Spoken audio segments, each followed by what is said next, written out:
Hello, it's Malcolm here, and in this GeoGebra overview I'm going to show you how I would use GeoGebra to help me with the beam problem.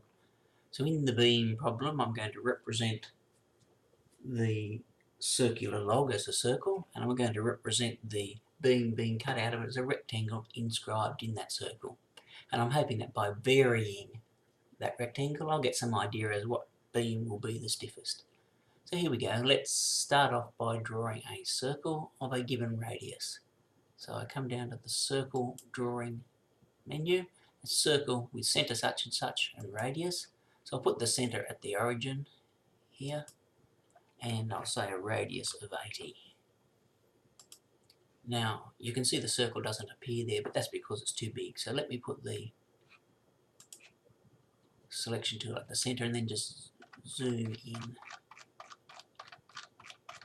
40. There it is, there's my circle.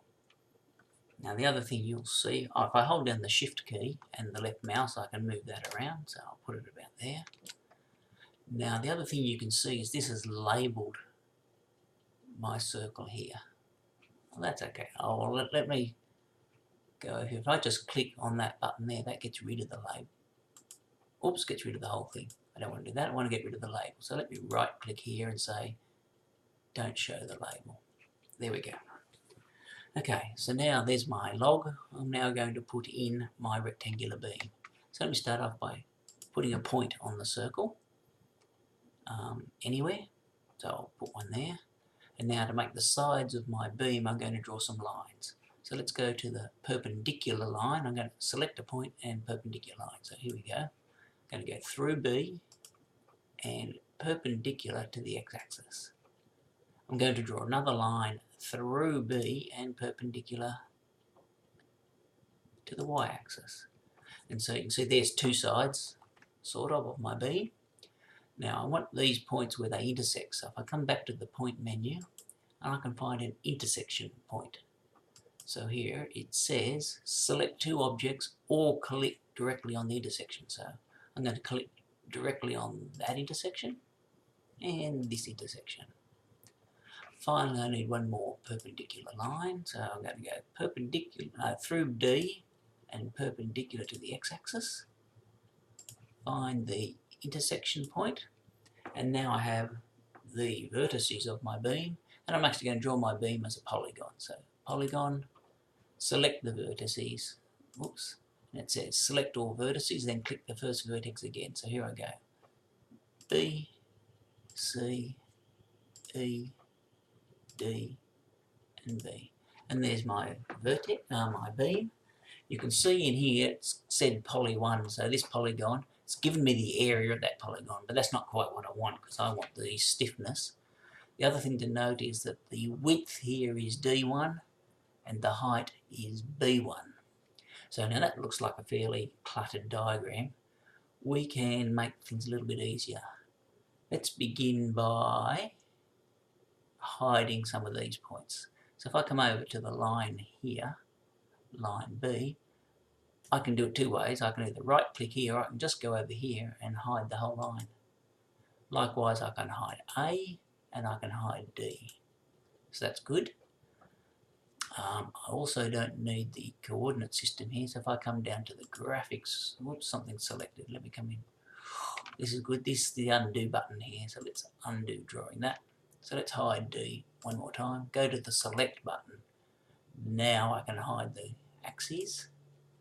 There, I can also hide point A in there.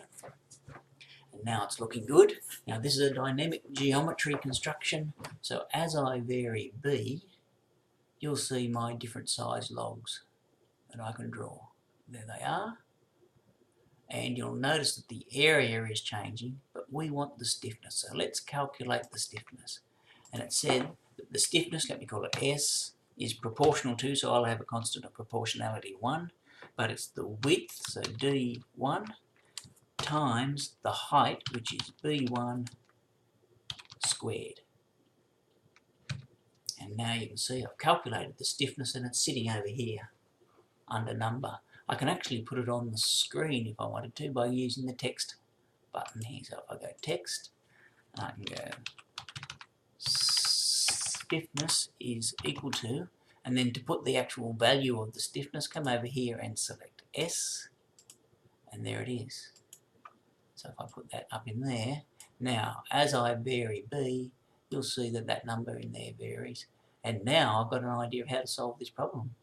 I keep varying B until I get as large a number as I can in there. And it's looking 155, 156, 157, something in the 157s. There, looks like that, but we're not interested in the actual stiffness, we're interested in the dimensions. So let's put up in here also the width, and that was, well, again, I'll select it from here, it's probably better, D1, there, and also the height. And that was B1, put that there. And so now we're saying that the dimensions are going to be around 95 and 128. If we wanted to get a more accurate answer, we probably now don't need to see the algebra window anymore, so I can actually get rid of that. And I can actually zoom in. Now, I don't want to lose my things over here, so let me just go right click and say absolute position on the screen. On there. So now come down on B and zoom in. So there it is. So now let's vary B a little bit in here.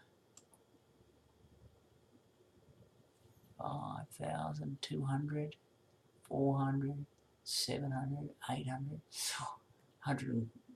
1,576,000. So 6. We're still going up.